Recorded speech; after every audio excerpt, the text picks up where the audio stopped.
नमस्कार, मैं राजेश और आप देखना शुरू कर चुके हैं द वार्ता। आज हम बात करेंगे, अभी लोकसभा में बजट पे चर्चा चल रही है। आज leader of opposition Rahul Gandhi ने उस चर्चा पे अपना एक भाषण दिया था। उस भाषण में कुछ बातें जो है कि आई थी, उसी पे हम लोग बात करेंगे। हमारे साथ हैं डॉक्टर सूबेदार सिंह जी, जो कि छात्र नेता रहे, काशी हिंदू विश्वविद्यालय में पूर्व महामंत्री रहे, स्नातक एमएलसी का आप जो है चुनाव लड़ चुके हैं और राजनीतिक विचारक के रूप में आप प्रतिस्थापित हैं। हम लोग आज 80 पे हैं, 80 की अड़ी यहाँ पे तो विमर्श का जो है देश रहा है और ये 80 की अड़ी भी विमर्श के लिए उतनी ही प्रसिद्ध है। तो आइए हम आपसे जानेंगे कि राहुल गांधी ने जो अभिभाषण दिया है अपना बजट पे, उसके बारे में आपका क्या करना है। चैनल पे स्वागत है डॉक्टर साहब। नमस्ते, मैं डॉक्टर सूबेदार सिंह। आज राहुल गांधी जी ने संसद में बजट पर नेता प्रतिपक्ष के रूप में यह उनका पहला भाषण था। भाषण लंबा चौड़ा उन्होंने दिया।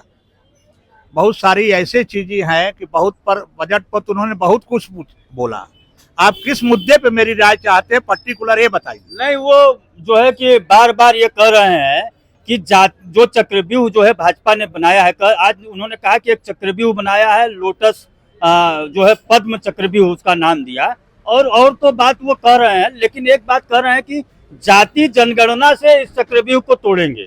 और हम आपको बता दें कि मंडल, जो हमको जानकारी है कि मंडल कमीशन को इसी कांग्रेस ने दबा के रखा। ये पिछड़े का हमेशा विरोधी रहा, लालू पे कन्विक्शन मनमोहन सिंह के सरकार में रहा। तो आपको क्या लगता है कि ये पिछड़े की राजनीति करके क्या करना चाहते हैं देश के साथ? देखिए, राहुल गांधी जी जाति जनगणना की बात जो नीतीश कुमार जी ने शुरू किया, उन्हें लगता है कि इससे पूरे देश का पिछड़ा, दलित और अल्पसंख्यक उनके साथ आ जाएगा। तो सबसे बड़ी चीज है कि 2011 में जाति जनगणना की रिपोर्ट आ गई थी। उस समय यूपीए की सरकार थी, डॉक्टर मनमोहन सिंह जी देश के प्रधानमंत्री थे। हिंदुस्तान यह जानना चाहता है कि 2011 में जो जाति जनगणना की रिपोर्ट आ गई और उस समय वो सरकार श्रीमती सोनिया जी और राहुल गांधी के रिमोट कंट्रोल से चलती थी, वह जाति जनगणना की रिपोर्ट लागू क्यों नहीं की गई? क्या अगर ये सरकार नहीं करा रही है तो इन्हें यही दबाव बनाना चाहिए कि 2011 की रिपोर्ट को लागू कराइए, प्रकाशित कराइए। तो इसके लिए उनको सबसे पहले देश से क्षमा याचना करनी होगी, हिंदुस्तान के पिछड़ों से, हिंदुस्तान के दलितों से, हिंदुस्तान के अल्पसंख्यकों से, कि 2011 में हमने जाति जनगणना करवाई लेकिन इसको रिपोर्ट को लागू नहीं किया। इसके लिए मैं गुनहगार हूं, हिंदुस्तान से क्षमा मांगता हूं। पहले तो ये मांगे। दूसरा, आरक्षण के सवाल पर कांग्रेस पार्टी को बोलने का कोई नैतिक हक नहीं। आपने काका कालेलकर की कमीशन जो पिछड़ों के लिए बनी थी, जिसकी रिपोर्ट 1955 में आ गई, आपने उस रिपोर्ट को नहीं लागू किया। मंडल कमीशन की रिपोर्ट आपने लागू नहीं किया। आ गई थी इंदिरा जी के जमाने में, इंदिरा जी ने नहीं लागू किया, राजीव जी ने नहीं लागू किया। काका कालेलकर की कमीशन, आपकी रिपोर्ट आपके नाना ने लागू नहीं किया, आपकी माता जी ने नहीं लागू किया। तो पिछड़ों के आप शुरू से विरोधी रहे, हिंदुस्तान को गुमराह मत करिए और हमसे बहुत सत्य मत बुलवाइए राजेश जी। नहीं, हम ये जानना चाहते हैं, एक बात ये बार बार कहते हैं कि पिछड़ा ओबीसी जो है सचिव नहीं है। तो हम आपसे ये जानना चाहते हैं कि 90-92 में जो आईएएस अफसर भर्ती होगा वही आज सचिव के पद पे जाएगा। तो 90-92 से इसके पहले जो सरकारें थी वो कांग्रेस और कांग्रेस की समर्थित सरकारें ज्यादा थी। तो आपने जो है, आप तो अपने ऊपर ही कुल्हाड़ी मार रहे हैं राहुल गांधी कि उस समय आप ओबीसी आईएएस अफसर को नहीं आने दिए जो आज सचिव के रूप में आए। तो ये बार बार कहते हैं, तो क्या आपको लगता है कि ये राहुल गांधी अपने पैर पे ही कुल्हाड़ी मार रहे हैं? देखिए, ऐसी बात है, 90 में मंडल कमीशन लागू हुआ। मंडल कमीशन को लागू हुए आज 34 वर्ष हो गए। जो लड़का 1900 जब मंडल कमीशन देश में लागू हुआ, उसके बाद से सुप्रीम कोर्ट के फैसले के बाद जो लड़का आया होगा, अभी वो सचिव के आसपास ज्वाइंट सेक्रेटरी लेवल तक पहुंचा होगा। उसके पहले तो सरकार आप ही की थी, तो ये तो आपको बताना होगा कि क्यों नहीं पहुंचा। और एक चीज मैं और कहूंगा, रवीश कुमार जी एनडीटीवी में देश के जाने माने पत्रकार हैं। राहुल गांधी के स्तर के वो झूठ बोलने में एक्सपर्ट हैं। उन्होंने 2019 में कहा कि बनारस हिंदू विश्वविद्यालय में एक भी पिछड़ा प्रोफेसर नहीं है। हमने कहा, कुछ लड़के हमसे आर्ट्स कॉलेज पे बात कर रहे थे, हमने कहा बगल के विभाग भूगोल विभाग है, मंडल कमीशन लागू होने के पहले इस विभाग में 50% ओबीसी थे। जियो फिजिक्स डिपार्टमेंट ओबीसी डिपार्टमेंट था। गणित डिपार्टमेंट में professor KM Singh Yadav, professor RC Yadav statistics में थे। गणित में तमाम प्रोफेसर थे। चौथी राम यादव जो कि पूरे देश में इस देश के सवर्णों को गाली देने के चैंपियन थे, वामपंथी थे, नामवर सिंह जी के टीम के थे, वो ऑलरेडी प्रोफेसर थे हिंदी विभाग में। तो मैंने कहा कि ये झूठ बोल रहे हैं, और झूठ बोलने की कोई चीज नहीं, तो एक बार बोल दीजिए, झूठ चलता रहेगा। और आज बनारस हिंदू विश्वविद्यालय में कोई चला आवे, 60% के आसपास SC ST OBC assistant professor, associate professor और प्रोफेसर है। तो इस तरह से कहना माने देश को गुमराह करने जैसी चीज है, और उनको स्वयं अपने गिरहबान में देखना चाहिए। अगर नहीं है तो उसके पहले आपकी सरकार थी, आपके नाना की सरकार थी, आपके दादी की सरकार थी, आपके पिताजी की सरकार थी। तो आप अपने आप को गाली दे रहे हैं, मेरे समझ में रहे, थूक रहे हैं, ऊपर गिर रहा है आपके ऊपर। तो क्यों राजेश जी मुझसे आप सही बुलवा रहे हैं? नहीं तो क्या ये कहना चाहते हैं कि रवीश कुमार पत्रकार जो हैं, ये क्या झूठ का प्रोपेगेंडा फैलाते हैं क्या? रवीश कुमार का 19 का इंटरव्यू निकालिए। रवीश कुमार ने झूठ बोला, उसके हिंदुस्तान से माफी मांगनी चाहिए।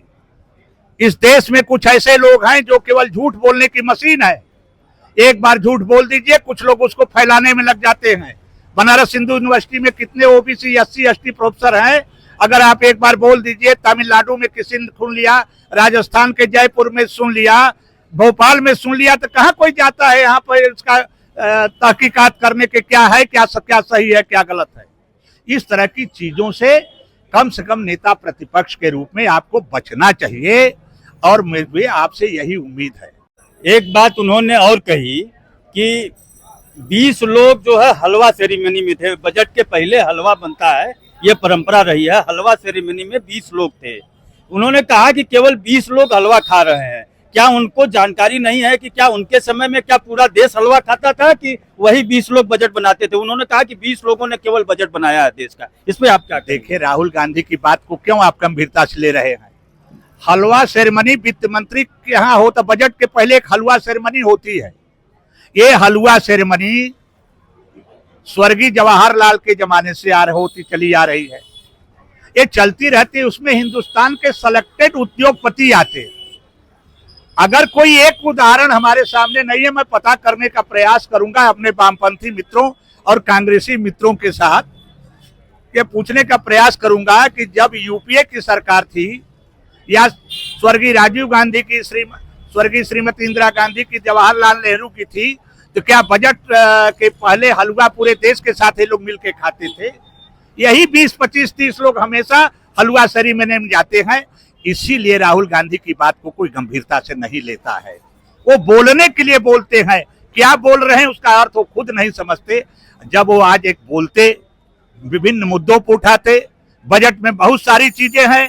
किसानों को सब्सिडी मिलनी चाहिए खाद पे, जो खाद 50 रुपये किलो की बोरी घटते घटते उसका वजन 40 किलो तक चला आया है, इस पर बोलते नहीं। उन्होंने बोला कि हमारी सरकार आएगी इंडिया गठबंधन की, तो हम MSP को कानूनी रूप देंगे। आपकी सरकार इतने दिन तक थी, अभी तक आपने उसको कानून क्यों नहीं बनाया? अरे न 9 मन गेहूं होगा, न राधे गौने जाएगी। आपकी सरकार अब कहाँ आएगी? अब 99 पर है ना। अब सरकार बनेगी तो उसके मुखिया, अगर यही स्थिति रही तो अखिलेश यादव हिंदुस्तान के अगले प्रधानमंत्री हैं। 27 में उत्तर प्रदेश के मुख्यमंत्री, और आने वाले चुनाव में अगर यही हालत रही तो अखिलेश यादव बनेगा, या आप नहीं रहेंगे। आपका स्ट्राइक रेट अच्छा नहीं रहा है। कृषि मंत्री ने जवाब दिया था इस पे, कृषि मंत्री, केंद्रीय कृषि मंत्री ने कि कांग्रेस के समय ही स्वामीनाथन आयोग को डिनाई कर दिया गया था मनमोहन सिंह की सरकार में। उन्होंने कहा कि ये संभव नहीं है। भाई जो काम हो उनकी सरकार ने कहा है हमसे, सब आप जानते हैं, सब आप जानते हैं। तो इस देश में समस्या क्या है कि जब तक देखे डायग्नोसिस होती है, कोई अगर बीमार पड़ता है तो उसकी जो जांच लिखी जाती है डायग्नोसिस होनी चाहिए रोग की। बुखार तो हर बीमारी का लक्षण है, लेकिन बुखार किन कारणों से आया है उसकी डायग्नोसिस होती है। अगर आपकी एक किडनी नहीं काम कर रही है, बचपन से सूख गई है, तब भी फीवर आएगा। शरीर में कोई और चेंजेज हो रहे हैं तब भी फीवर आएगा। तो केवल एक पैरासीटामोल खाने से बुखार तुकर उतर जाएगा, रोग नहीं जाएगा। इस देश में की असली मूल समस्या क्या है? आप तो कहते हैं कांग्रेस पार्टी का घोषणा पत्र का पॉइंट नंबर 7, इस देश के भूमिहीनों में जिनके पास एक्स्ट्रा जमीन है बांट देंगे। जब सबकी जमीन सब में बढ़ जाएगी तो इस देश में किसान बचेगा कहां? सबके पास 1 एकड़, 1.5 एकड़, 1 बीघा, 10 बिस्सा जमीन रहेगी तो इस देश के किसान को एक तरफ मारना चाहते हैं और दूसरी तरफ कहते हैं हम किसानों के लिए एमएसपी बनाएंगे। तो आपका संसद का भाषण सही है कि कांग्रेस पार्टी के घोषणा पत्र का पॉइंट नंबर 7 कि देश के भूमिहीनों में इस देश की जमीन बांट देंगे, क्या सही है? इसको आप पहले बताइए। जी नहीं, आप जो कह रहे हैं उस पर जनता कमेंट करेगी, कमेंट के माध्यम से बताए कि क्या सही है। ये कह रहे हैं कि ओबीसी राजनीति को कांग्रेस कभी देखना नहीं चाहिए। मनमोहन सिंह के सरकार में लालू यादव पे कन्विक्शन हो गया, मनमोहन सिंह के सरकार पे मुलायम सिंह यादव पे जो है आय से ज्यादा अधिक संपत्ति की केस हो गई। आपने कहा कि मंडल आयोग का जो है कानून जो रिपोर्ट थी उसको दबा के रखा गया, और जैसे ही बीपी सिंह ने मंडल आयोग को लागू कराया और उनकी राजनीति को कांग्रेस ने मिलकर खत्म कर दिया। शिक्षा के क्षेत्र में एमपी के अर्जुन सिंह कांग्रेस के बड़े नेता रहे, शिक्षा के क्षेत्र में उन्होंने लागू किया। आज अर्जुन सिंह का पूरे राजनीति से जो है उनके परिवार का, उनका नामो निशान मिट गया। तो क्या कांग्रेस और राहुल गांधी पिछड़ों के विरोधी हैं? केवल नाम मात्र के लिए जो है ऐसी बात कर रहे हैं, वोट बैंक बनाना चाहते हैं? आपको क्या लगता है? देखिए, जब संयुक्त मोर्चा की सरकार थी तो उस समय चारा घोटाले में जो सरकार खुद ही लालू जी की थी, उस सरकार में उनके खिलाफ सीबीआई बैठी थी, जांच बैठी थी।